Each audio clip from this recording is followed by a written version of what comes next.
Yeah, I will. The first thing is it is a major investment, duh. Um, and the first thing you need to look at is the state of your finances. Basically, you are going to need money down on a home. Either you're going to be doing 3.5% down on an FHA loan, or you'd be doing 20% down for a conventional loan. It could be anywhere in between there too, but it's basically you're going to have to put at least 3.5% down of the sales price on a new house. So you need to have that money available to you. And this doesn't include closing costs. So when you hear the term seller paid closing costs, this is something that you can bring to the table as an additional amount of money, which could be minimum of 3% and upwards of 5%, depending on the type of loan. But also remember that you can ask for the seller to pay them and it gets rolled into your mortgage. So you Right. don't have to worry that you have to come up with 7% down or 8 or whatever the case might be. We can work with you on that.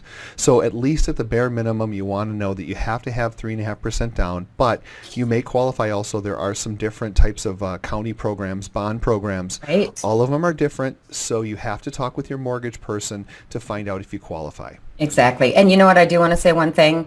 VA. If you have a VA loan, Oh, you good, do yeah. not have to have, it's 0% down. You still will have closing costs, but you do not have to have anything down for that. So, Well, yeah, and then also too, I think we should maybe mention that right now there aren't any buyer credits like there was a number of years ago. right. So that does not exist. But also too, if you're thinking about looking at a home that falls outside of what they consider to be the Twin Cities metro area, which is not, you don't have to go all the way to Cambridge, but Nope. even as close as say Elko on the south side of the river, you can sometimes qualify for a rural housing loan where it is literally a 0% down. Yep. So, it depends on where you want to live as to what your choices are going to be.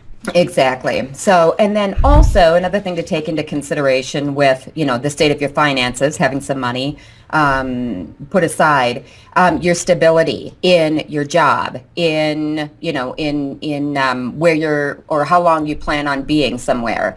What I mean by that is, are you in a position that could be eliminated, or you could be transferred, or are you thinking of doing a career change or something like that? You want to just make sure that you're in something that you're going to be in for a while, and if you're moving into a home, if you have kids, something like that, are you a place that you're going to be staying for maybe 5 years? Yeah, that's a good point. That's a good there's- point to bring up. Yeah, Right. because you don't want to be buying a house right when you think you might have a job change, and they're also going to require that you're at your current employer for a certain amount of time, and that's Right. part of your qualification. So, Exactly. a lot to consider, but these are things that can be answered by the right loan officer. They can walk you through all of this.